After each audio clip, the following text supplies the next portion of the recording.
जय श्री कृष्णा। भगवत गीता के हम 18वें अध्याय का श्लोक 66वां, इसके बारे में हम संक्षिप्त आपको बताएंगे। यह एक ऐसा श्लोक है जिसमें भगवान श्री कृष्ण आपको एक ऐसी स्थिति से उबरने का रास्ता बताएंगे जब आप समस्याओं में पड़ जाओ, जब आप दुखी हो, जब आप संकट में पड़ जाओ, कुछ आपको सूझ ना रहा हो, कोई रास्ता दिखाई नहीं दे रहा हो, आपके अपनों ने आपका साथ छोड़ दिया हो, आपको कुछ समझ में ना आ रहा हो क्या सही है क्या गलत है, आपने बहुत सारे पाप कर लिए हो, उन पापों का प्रायश्चित भी आप करना चाहते हो, लेकिन कैसे? इन सभी प्रश्नों का, तमाम प्रश्नों का उत्तर भगवान श्री कृष्ण भगवत गीता के 18वें अध्याय श्लोक 66 में देते हैं। भगवान क्या कहते हैं?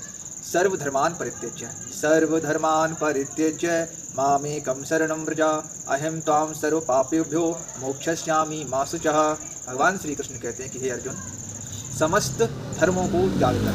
धर्म का मतलब ये है कि समस्त आश्रयों का त्याग कर दो। जिनके सहारे तुम जी रहे हो, जिनके बल पर तुम जी रहे हो, जिन से तुम्हें इच्छाएं हैं, जिन लोगों से तुम्हें उम्मीद है, उन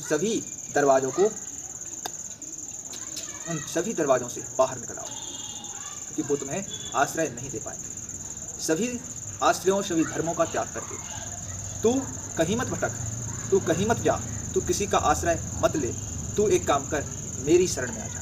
कौन कहते हैं? भगवान श्री कृष्ण। इससे अर्जुन से कि सभी आश्रयों का त्याग कर, सभी धर्मों का त्याग कर, तू मेरी शरण में आ जा, मैं तुझे सब पापों से मुक्ति दूंगा, तुझे अभय प्रदान करूंगा। जब जीवन में ऐसी स्थितियां बन जाती हैं, कुछ समझ में नहीं आता है, तब हमें भगवान परमात्मा का ही सहारा लेना चाहिए। परमात्मा का सहारा अंत में लेने से अच्छा है प्रारंभ में ही ले लिया जाए। लेना ही है, उंगली पकड़ना ही है, तो संसार के लोगों की नहीं, भगवान की पकड़ो।